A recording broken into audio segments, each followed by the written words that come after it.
Senator Warner. Thank you, Mr. President. And I want to start, obviously, by echoing what Senator Brown and Senator Capito and others have said.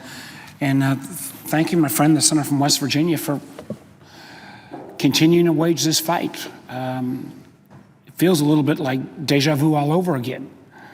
We have been down here time and time and time again to simply reinforce the case that the senator from West Virginia just went through in terms of history. I think it's sometimes interesting that I'm sure the senator from West Virginia did it earlier than I, but it was early 90s, the first time I went underground. And to see the working conditions that miners across this country, even with advances in technology and 20th century, 21st century, still endure. It's hard work. It's gritty work. Many of the miners who spent years working underground come out with black lung, other illnesses. Their life expectancy is much shorter than so many other jobs. The senator from West Virginia has already gone through at some length our historic commitment to these miners. Started with President Truman, was renewed a variety of times, Democrats and Republicans alike. And through this past year, again, because of the senator from West Virginia and those of us who tried to help, and his state's got the most, probably Kentucky's got the second most, Virginia's got about 10,000 folks that are affected. We did finally force, and I want to thank the chairman and ranking member of the Finance Committee, Senator Hatch and Senator Wyden, we did have the hearing. And families came in, and all they said to us was, keep your promise. The United States of America said, we're going to honor this commitment to make sure that your pension benefits and your health care benefits are honored. And the remarkable thing here is there are many folks, including myself, who are greatly concerned about our debt and deficits. So how are we going to pay for this? We've even identified source of funding that is industry generated. So any of the typical, well, maybe not now, or what if, or how does this happen? All of those issues have been addressed.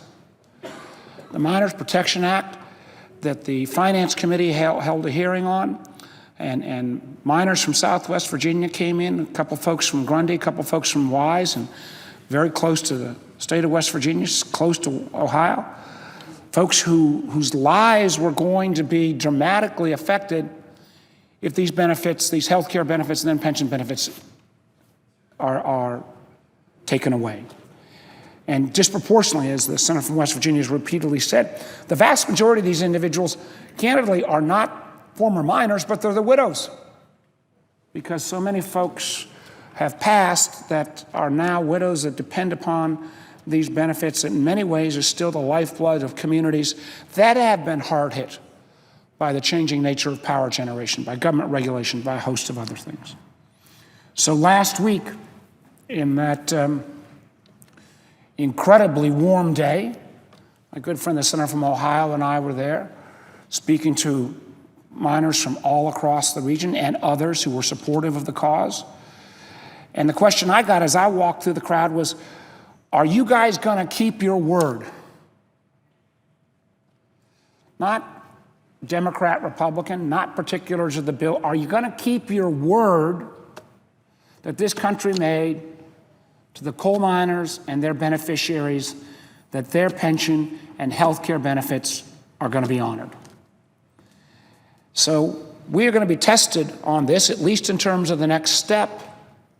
My hope and expectations had been, as a member of the Finance Committee, and my friend, Senator from Ohio, member of the Finance Committee, and in this case, we have the support of the chairman and the ranking member, that we would mark up this legislation, that we wouldn't add all kinds of extraneous other things that would take us off course or take us down into some other briar patch, but that we would honor this commitment on the UMWA health and pension benefits.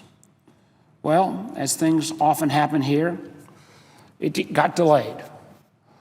But I, for one, don't believe, even if we get our CR done, we get Zika done, that the Finance Committee should leave town without having this markup. That commitment was made earlier in the year.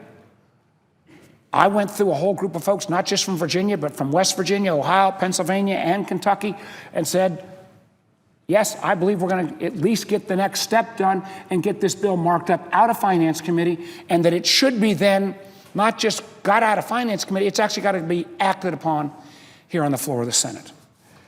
We've all come and gone through the facts and the details on the variety of times that we have spoke to this issue on the floor.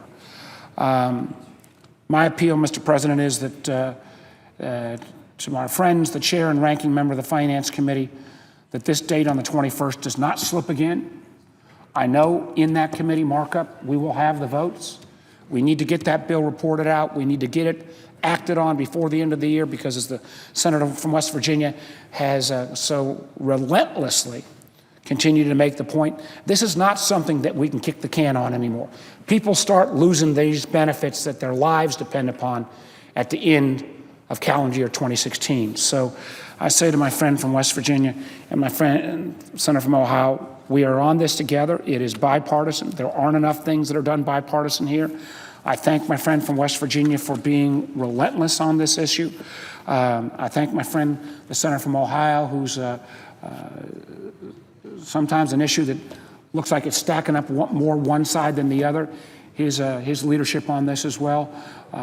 I tell you, I think we owe it to those miners and the families that depend upon these benefits that we keep our word, keep the word we told them we were going to keep back when we held the hearing, keep the word that all of us said to the senator, to the miners and others who rallied last week in the middle of that heat. We do our job next Wednesday. We'll be able to keep our word, bring this bill to the floor, and get it passed. So with that, Mr. President, I thank the senator from West Virginia and yield back my time to you.